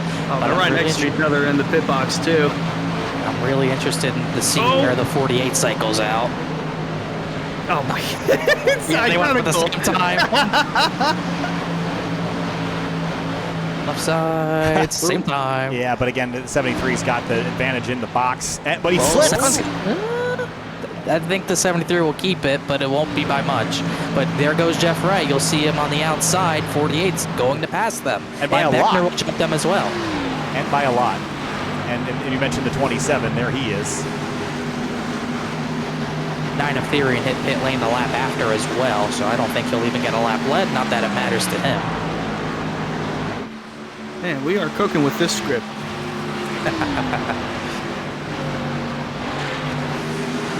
I'm sure the guys who crashed out don't appreciate the script. Here's a look at your stint update here, so you can see where drivers are. Top 4 and 6th owe us a pit stop. Here comes the 70. Lakatos will do his typical staying out once more.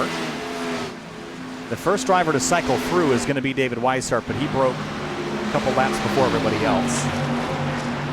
And you had Slaughter and DeWeese really short pit to the point where they probably can't make it without stopping again. So yeah, Weishart would cycle out for now to be the effective leader on one more stop for sure. He at least has a decent gap to work with for now.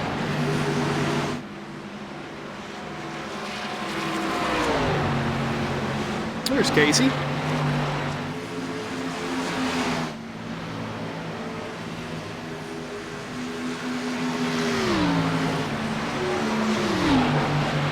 Jeff Wright in the 48. No, we hear Skyly. I don't know if we even saw Skyly did get by Jake Nichols. Yeah, we didn't see that happen. Let's go back and see if we can find it. Gosh, it's Dover. It's Dover just flipped. Just right around the outside here out of 4. Gets up alongside, got a better run, and so he used the upper groove to gain the advantage on the 73. And I think that was probably a situation where Nichols was not wanting to push the tires yet, but Skyly took that to his advantage. Well, yeah, I think it's a smart move early in the run when you've got tires to burn for a couple laps. Might as well get your advantage there, like you would have had you pit a lap sooner. Same difference, Yeah. right? I would say so, yeah. I think that's kind of surprising that Nichols would let that happen, but he could be just playing the long game knowing he's going to save his tires better, but that didn't really happen last run. I think Skyly's tires were better, but he just couldn't break through that wall of dirty air, so I'm interested to see what's going to be different this run because he's not even keeping pace with the 7 right now. Yeah, interesting to say the least. And like you were about to bring up, the 13 of the Weiss, he is. I thought he was going to hit pit lane, but they're on a slightly different strategy. They're 22 laps in. Yeah. Basically doing what Brad Slaughter's doing.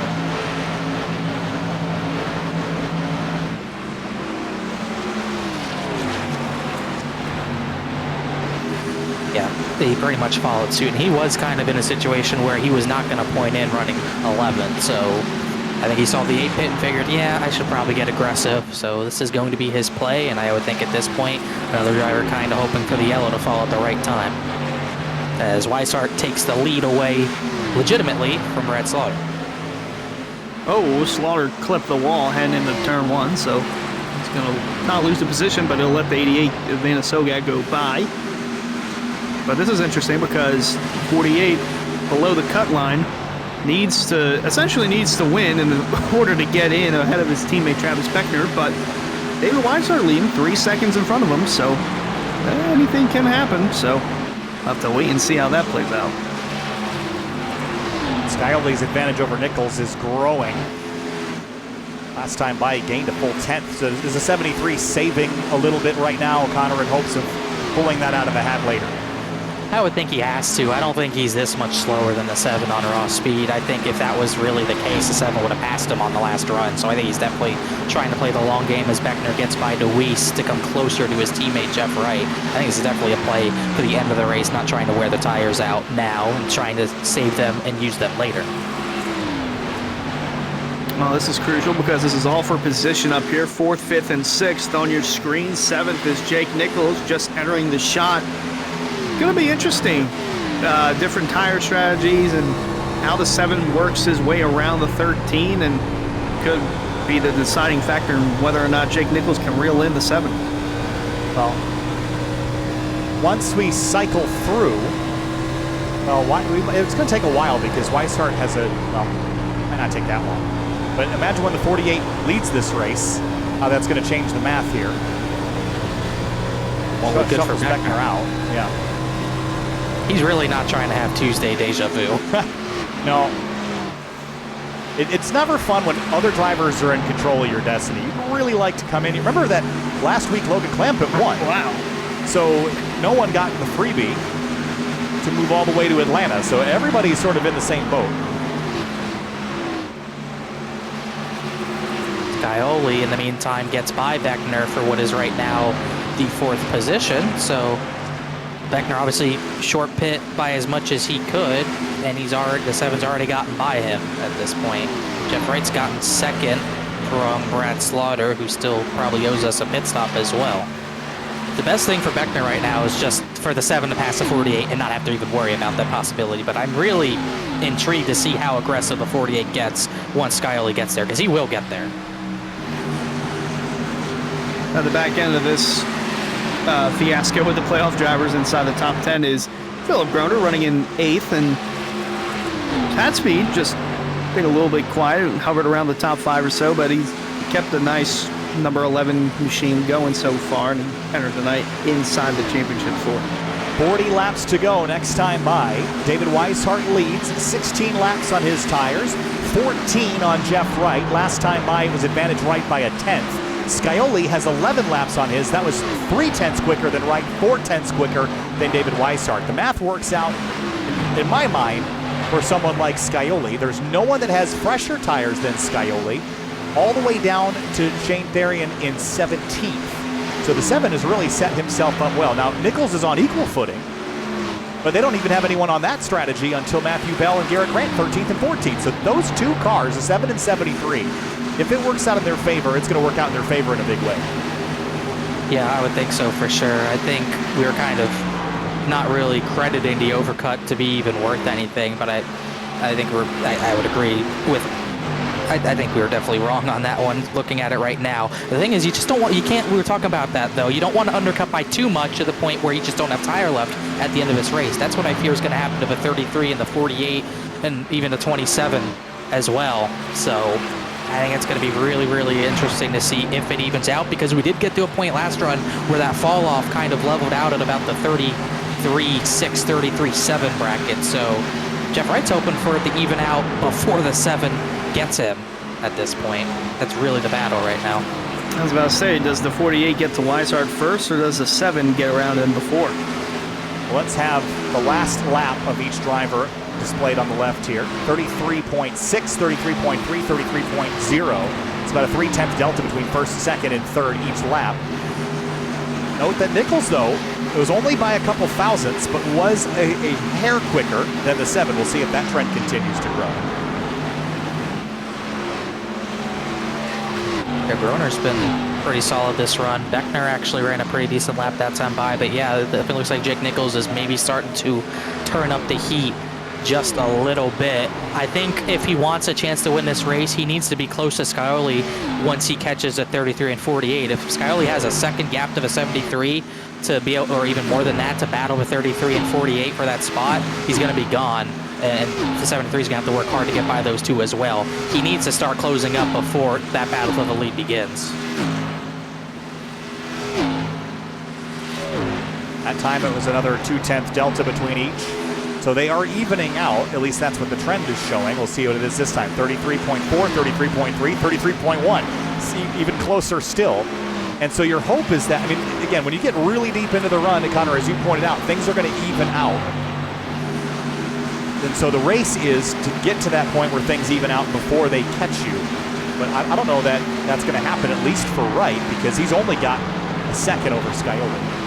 What he'd really want is to at least get the lead, to get the bonus point for leading a lap before the 7 gets there, because that could change his battle with Beckner as well, as Matt Kemp had a big moment out of turn 4 back there. Tied on the cut line. Beckner has 3 wins. That's the tiebreaker, so even if they tied, the 48's on the outside looking in. So he would really love to at least get 1 bonus point here, just to hope for a chance to outpoint him, as Braxton DeWeese has hit pit lane. He did not get the yellow, and he's having to do this extra stop.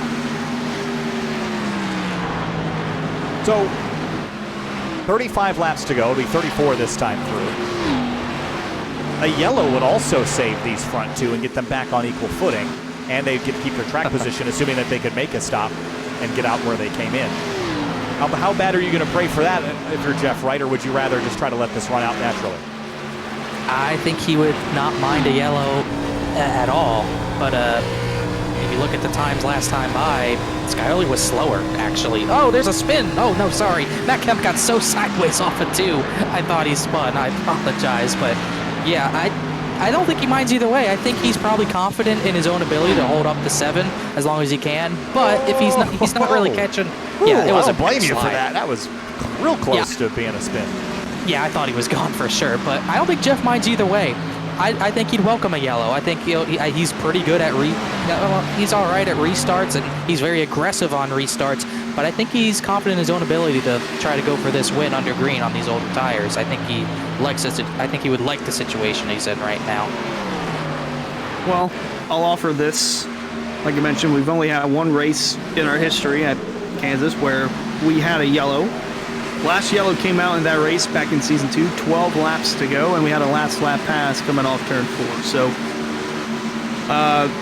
the other 2 times we went caution free, so maybe the possibility of a late yellow is still in the window, and kind of leaning towards that, but also kind of leaning towards the 7, possibly just running this one out to the end. I have a question for you iPhone users. Okay. Yep. So you're on your lock screen, right? What area do you pull down to get your notifications list?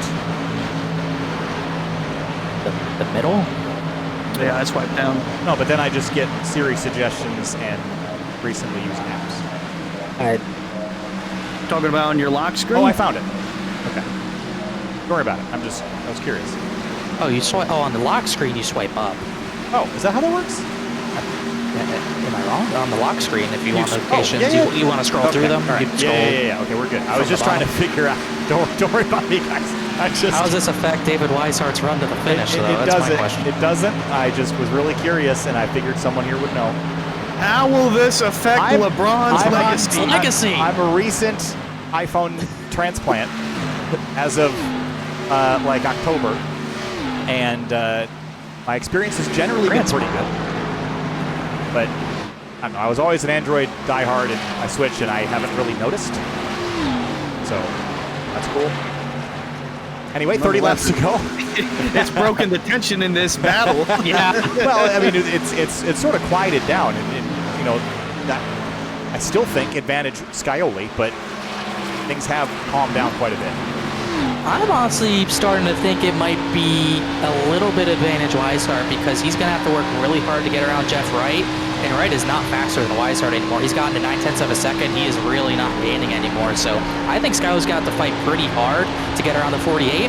I think Weishart, he was pretty fast long run on the most previous run on tires. I think Weishart's in a really good position here, but he cannot count out Jake Nichols. He is starting to charge over a 10th faster than Scioli last time by. He is starting to go.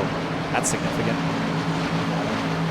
Yeah, going to be interesting how that plays out. And I was kind of thinking when I saw the 33 was in front that maybe he's in a good position to win. And yeah, that'll be taking a win away from Jeff Wright, who, when needed to break the tiebreaker against Travis Beckner for that final transfer spot to the Championship 4 for Atlanta. But that might not matter if the 7 can close in, although he's kind of stalled out as well. And 73's been closing in a little bit, but he's kind of stalled out too. So I think that they're at this point in the run where the tires have all evened out. Yeah, they're all within a 10th, and so we're 30 laps into this run for most of these cars. I didn't expect this to happen this quickly, to be honest, Connor. I thought maybe they'd even out in 10, 15 laps. Had they done that, Scioli and Nichols might have already gotten here, but they haven't.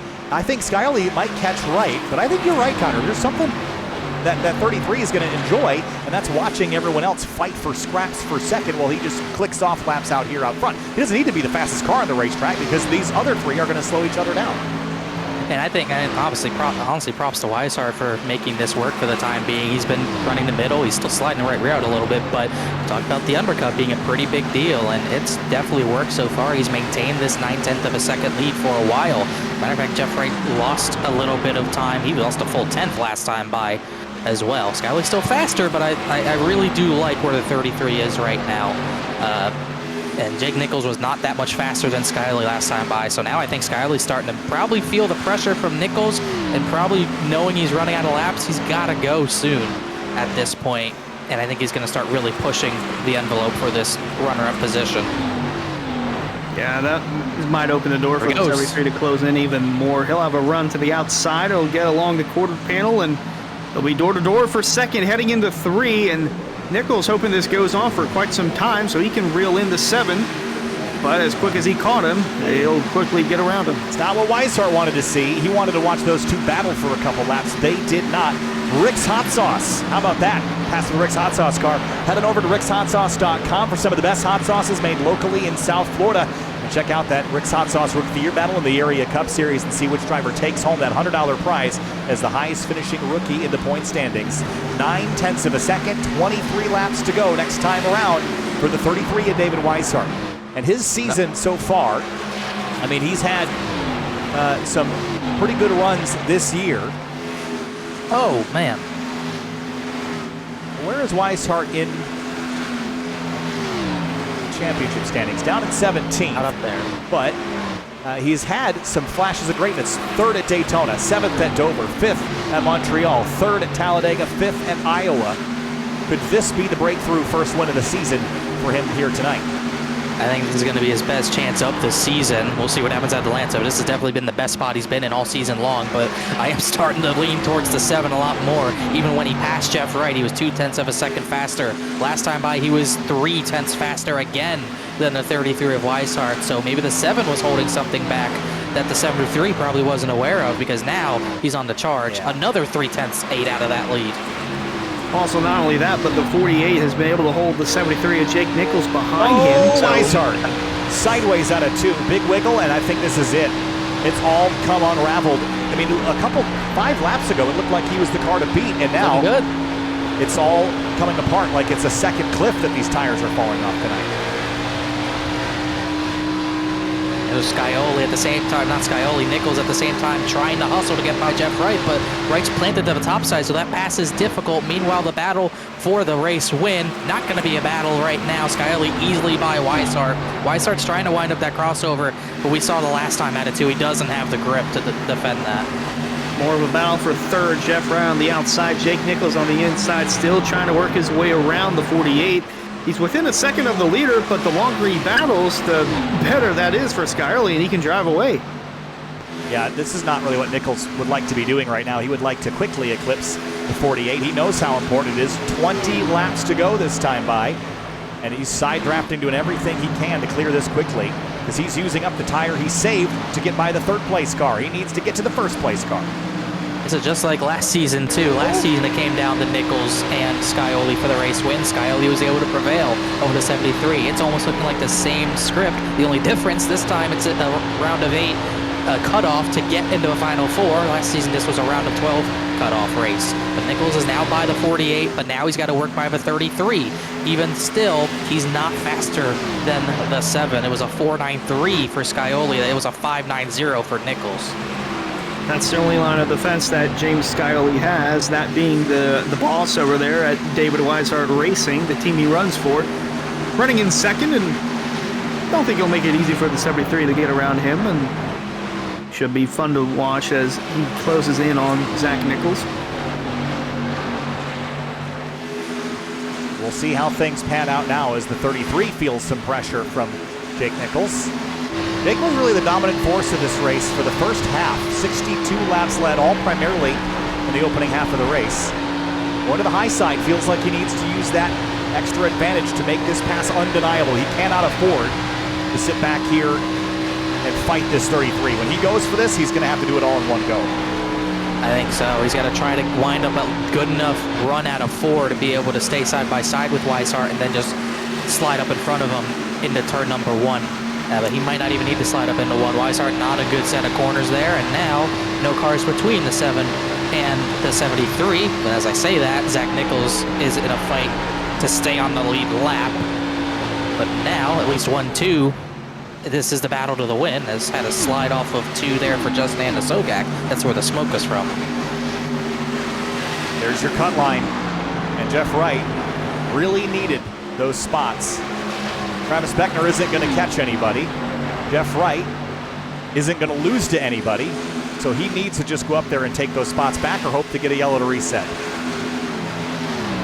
think it's going to need to be a caution with how spread out it is. We've seen it before. Maybe we see it again, but yeah, definitely just did not have enough pace to get the Weishart before the 7 got to him. So he's definitely just hoping for something to happen right now. What he was really hoping for was to stay second or third and maybe hope Philip Groner could get up to the 27, but that's not going to be the case either. It's about a 4-second gap, and then even Okrezik in 7th is even further back. See what the lap times are as they come across the stripe. This will be 15 to go. Advantage Nichols, and it's not a ton, but it might be enough. Because I think Nichols has proven to be the faster car over the longer run. So was Scioli, though, last time in this position, and he wasn't able to get by. Yeah, I think hundredths per lap. He's going to probably need to start, if he's going to do hundredths, he needs to be gaining like 0.075 or somewhere around there per lap right now to get there. Like that? 14 laps. That would do it, in fairness. We could see lap traffic coming back there. There's a decent amount of cars not that far up from the 7, Hunter. You'll have to get by Anna Sogak, Lakatos, Cedric Hunter are battling, Tom Bourne, Alex Bell. They might all get caught at some point in these last 14 laps. And that 88's, well, that's not going to help at all. So you had to take a compromising line there, Hunter. Sorry. Yeah, I know. I thought that he would make it a little more challenging, but I guess it's just the manner that the 7 caught him in. So there goes that thought. But yeah, a couple of cars side by side up ahead of the leader, and the Nichols just running that outside lane, trying to get everything he can to snag the win away from Scioli. Yeah, and he knows he's going to be burning up a little extra tire to do this, but I think it's faster, especially in the 7 isn't fully committing to it. The 7's not running the bottom, he's running the middle of the road. Maybe trying to defend, but also not burn his stuff up in process. Brad Slaughter Jr. hits pit lane. He was waiting for a yellow, he didn't get it. Nichols all the way down to the white line, and a 1/10 and a quarter quicker. And Jeff Wright kind of nailed the wall pretty good out of 4. He'll keep that 4th position, no problem, but he hit it pretty good. Another battle that, maybe it'll come into play, but most likely not. Zach Nichols, he needs a yellow. He needs multiple yellows for sure to get back into this fight. He needs to get by Anna Sogak to stay in the lucky dog spot. 73 growing bigger and bigger in the mirror of Scioli. Yeah, I mean, this is going to be the battle here. I think Scioli's going to have to move up at some point, too. I'm surprised he hasn't. Again, I think he's trying to... 2/10. That's a much bigger gain. I think he's trying to avoid, and now you see him moving up, burning up his stuff in chase of keeping the gap large. But there's so much speed to be had up there. With only 11 laps to go, you're not running the same stint length we did previously. You could use up a little more tire on this run.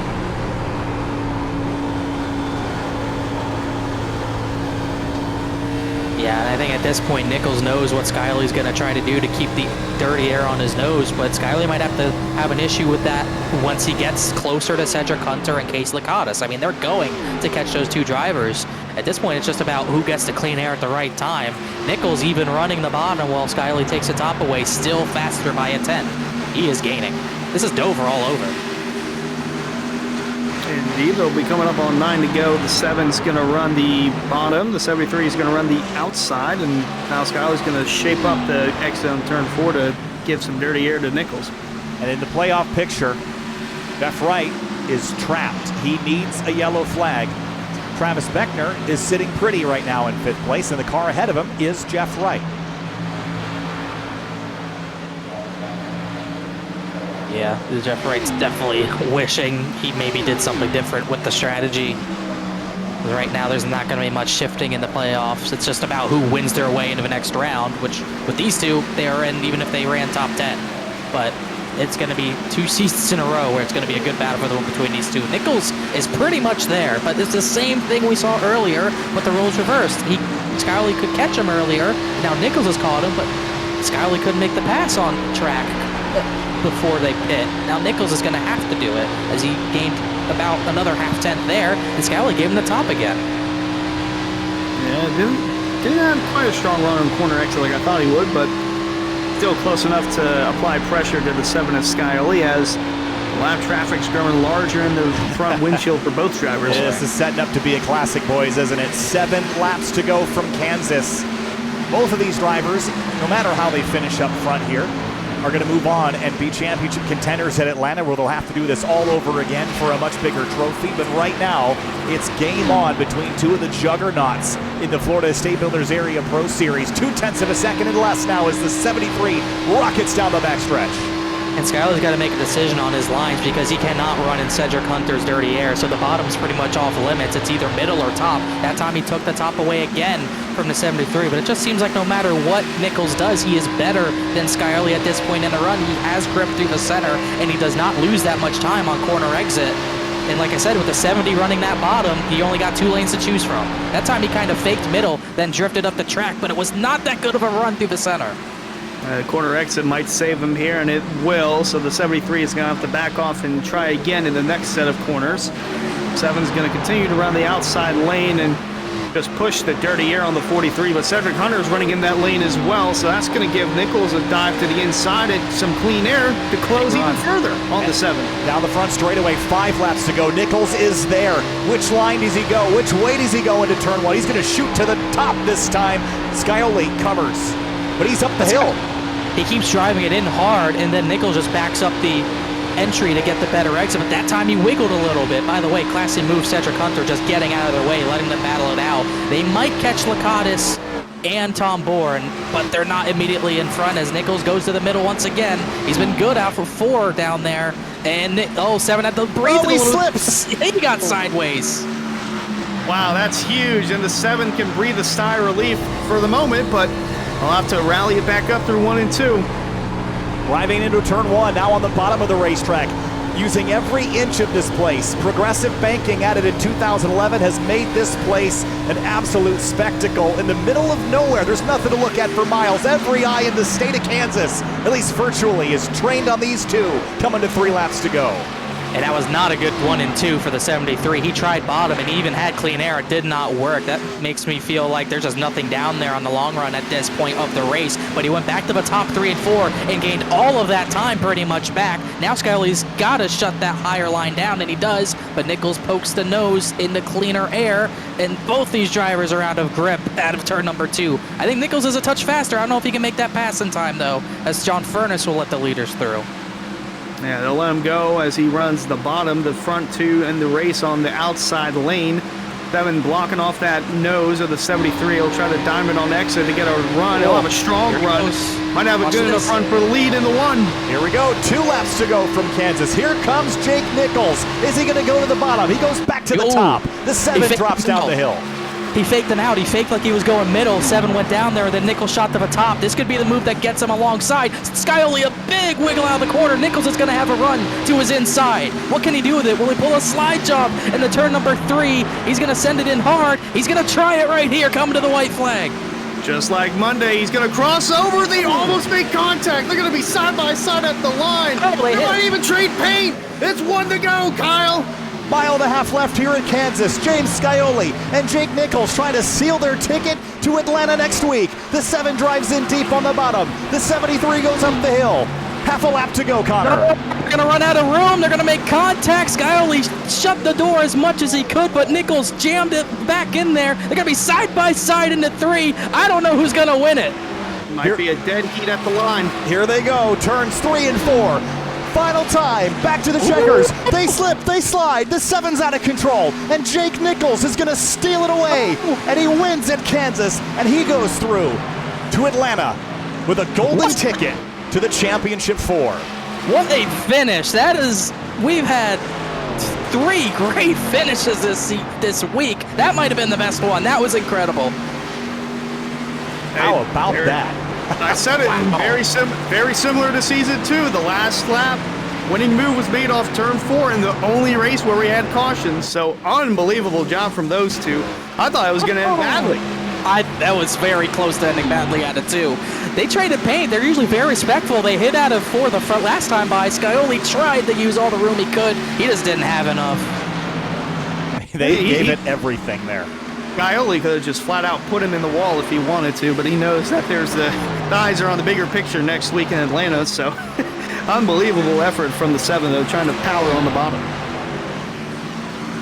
Just crazy. You know what that reminded me of is the Kentucky Bush Brothers fight from years ago? 19. Yeah, I mean, might have even been earlier than that. Oh, no, I guess it was 19. Yeah. That was unbelievable. I really didn't think I didn't think Nichols was going to get there with like 10 to go or 15 to go, but he just started out dueling Scioli. Every time Scioli tried to take his line, Nichols just was able to go the other way. And then 2 to go into turn number 1, I think that was the winning move. He faked Scioli to the middle and then went to the high side. And then Scioli got way sideways off of 2. I think that's what won Jake Nichols this race. And it's crazy to think that was his second win of the season. That's it. Wow. Here's a look at your race results, guys. And Travis Beckner is going to be the 4th driver to advance alongside Philip Groner to the championship for next week at Atlanta. And the drivers that are out include Jeff Wright, who just missed it by 2 points. He just needed to have a little bit better strategy, and he just needed a little bit more pace tonight. He just didn't have it. He tried. He ends up 2 points back of Beckner. Philip Groner will go to Atlanta with a shot at the title with his 609 teammate Jake Nichols. Obviously, Scioli's going to make it as well as Beckner. Also, got to note the non-playoff drivers. David Weishart held on for 3rd. Great run for him. Munsell, Bell, Matthew Bell, Garrett Grant, and Senesac. Top 10s. Really good runs for Grant and Senesac. Wow. Yeah, I'm still catching my breath from that finish. Shane Tyrion needed a win to get in, wasn't enough. Finished 11th, though. Solid effort. Connor Okrezik, 12th. Alex Bell, Tom Bourne, Casey Lacaze, top 15. Then you get to Cedric Connor, the first of the cars, a lap down. Justin Sogak, Zach Nichols, John Furness, and Braxton Deweese round out the top 20. And another one of those, a couple of drivers eliminated from the playoffs there in the yellow. Looking down the rest of the order, Brad Slaughter Jr., we saw him fight up front early. And then you get down towards Rafe Slate, Blaze McKinney, Colin Fambro. These are cars that had their nights end a little early, including Brody Falliker, Bronson Stafford, and Joey Chapman out in an early crash, lap 14 and lap number 20. That completes your running order. Let's talk to David Weishart, who comes home in 3rd, matches his best finishes of the year. David, not quite enough to win the race tonight, but another solid top 5. Take us through it. Yeah, it was fun. That was the first time I've enjoyed myself in a long time. That was a lot of fun, slipping and sliding around there. It was just loose enough to make it challenging, but it wasn't like crazy it was out of control in practice, but in the race, I guess the track cooled down, and the first run there, I was just kind of driving off James and Jake. I mean, they're 3 of the best, or 2 of the best in the whole league, so if you're going to follow anybody, it's them. Kind of got in a rhythm. They pulled away from me late, and I came out of pit road, and I had clean track, and just was out of rhythm. Had nobody to really go off of, so I overdrove the first 10-15 laps there, and right rear was cooked after that. So they deserved to finish 1-2. I feel like I finished where I deserved tonight, so I'll take that. Had a lot of fun. Well, it's a job well done, David. P3 tonight in that number 33 Chevrolet. Thanks for talking, and we'll see you next time. All right, thanks, guys. Thank you. All right, we're going to bring these guys in here together because that was one of the best finishes we've seen here in a long time. James Scioli, let's start with you in the Rick's Hot Sauce car. A 10.5 short, but that doesn't do this justice. What a battle between you and Jake. Man, we got 2 of us in here. This is kind of fun. It's a little crowded. Yeah, just awesome to have a long run like that lead to another close finish. Me and Seth had the same thing on Monday, so just really cool for everybody to keep it clean. This setup was super sketchy, so just hats off to everybody for keeping it clean all race. And yeah, I wanted to get Jake that last 10 laps there, just kind of light switch to loose. I felt really good that whole last run. Knew I wanted to get out in the lead and control, because in the run before when we pitted on the long run, just behind him in the dirty air, ended up a little bit tight center, and then that just really exaggerated the loose off. So just wanted to get the clean air and try and get control, and that's what I did. I still think that was the right move to try and get around him after the pit stop. Just unfortunately, just didn't have quite enough right rear there at the end. Well, it was fun to watch you battle. Jake, take us through your perspective tonight in that number 73, because you kind of laid back. James got by you there right after the pit stop, and it seemed like you saved some tire and almost saved too much. Take us through it. Yeah, I felt like I was running a good enough pace. I could tell he was driving a little harder to start, and I don't blame him, honestly. Getting track position, as long as you really don't, wear him out too much, it works out typically. I think that's how I don't think it was the same scenario, but last season here was similar where he got out front and I just couldn't do anything with him. But tonight was a little different with how it handled. It was really loose, and the 609 Chevy was really good. I don't know. I didn't feel too confident once I got to Jeff Wright there. He kind of shifted to the top lane, so James lost like 2/10 passing. I lost 4, but everything gripped up after that, and I was driving mad at that point, and it showed. I think we gained a lot of time, and then catching's one thing, but passing James especially is a whole different story. And I tried to peek the nose into turn 1 to hope that he wouldn't choose the top into turn 1, and it worked. And we got lucky that we didn't crash each other. I haven't watched it yet, but knowing the netcode in this car, being on the right rear like that can be deadly. But thankfully the game and its netcode let us just brawl it out and see who could win and get to the line first. And hopefully we do the same next week and have a brawl for the championship. Final thoughts, James, let's start with you. Yeah, just once again, just happy to have a long run go green there. Always fun racing Jake, and yeah, I think that this will hopefully be some foreshadowing for what we can do next week, and send SimTV off with a nice close finish for a championship. I think that'd be pretty cool. So a lot of people to thank here. First off, you guys for just elevating this league and really helping us kind of grow, and just really appreciate the broadcasts and how professional you guys are. Really appreciate everything you guys have done for us. The admin team luckily didn't make too much work for them tonight, so hopefully they get off a little bit earlier today. Then a huge shout out to David Weishart Racing, and David Weishart finished third today. Good run, good team points today. I know we're still locked in a pretty tight battle. Elwood Designs, Roderick Racing Development, Rick's Hot Sauce, code Skyley, $7 off there. Dandles Candles, Butt Kicker, Matt Coat Tools, Chris Sports Cards, and hopefully we do one better. Hopefully we can beat Jake next week on Monday and Thursday, and maybe finally become a Cup champion and a 4-time Xfinity Series champion. So thanks, guys. Jake? I couldn't said much better, honestly. Just everyone at 609. I think this helps a lot for helping us clinch the team title. It'll be, it just depends kind of on how many people show up next week, but it certainly helps getting first points and 6th place there with Philip. Overall, just thanks to everyone at Matt Liveries and SimRap Market, and obviously 609. We have a fun time. Some weeks we've had bad luck, like Jeremy tonight, but for me it's worked out a lot, and I'm very glad. And hopefully we can put on a show for everybody watching, and like James said, put on a show for SimTV's last race here, and hopefully it's entertaining. Hopefully it's a good race. Well, it was tonight. Thanks, guys, for joining us. Congratulations on a job well done for both of you. Super, super fun to watch. Great racing, great fair racing between you guys. So always a pleasure, and we'll see you guys next week. Thank you. Thank you. All right, guys, wrap me up. Hunter, final thoughts. This was a fun one tonight.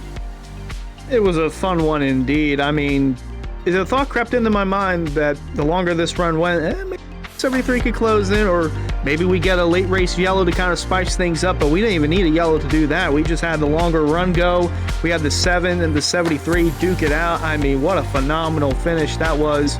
A little more phenomenal for you, Kyle, since you did pick the 73 to win, and I did pick the 7 to win, but nonetheless, happy to see the race end the way it did, and looking forward to seeing how we crown the champion next Thursday. Connor? I'm definitely glad Jake Nichols win because it works for me. It's because he's my driver. But that was just a great battle. It's just this track just delivers. The multi-groove, obviously, the progressive banking, the tire wear, and how high the times get. It just plays into great racing. All 3 series put on great shows. Photo finish on Monday, a great battle for the win on Tuesday, and obviously I think the 2 main threats for the title just battled out for the win. And I think it was Jake that hinted at it. That might be a precursor to what we see in Atlanta, which should be a very fun championship week for all 3 series, but especially the Pro Series. These Xfinity Series cars always deliver, and I'm pretty interested to see how this goes. You got Jake Nichols that could go 3 for 3. I don't think anyone's ever done that in area history. The last person to have a shot at it, I believe, might have been Scioli. Jake Nichols, obviously he's got the Cup titles. He could add 2 more to his collection. He can complete the entire sweep next week, but Atlanta's a tall task. Well, we'll see how things pan out in Atlanta in 1 week's time. Thanks so much for watching here on SimTV. We'll see you there for the last broadcast of Area iRacing League, at least for the time being here on SimTV. 1 week from today, we'll see you in Atlanta.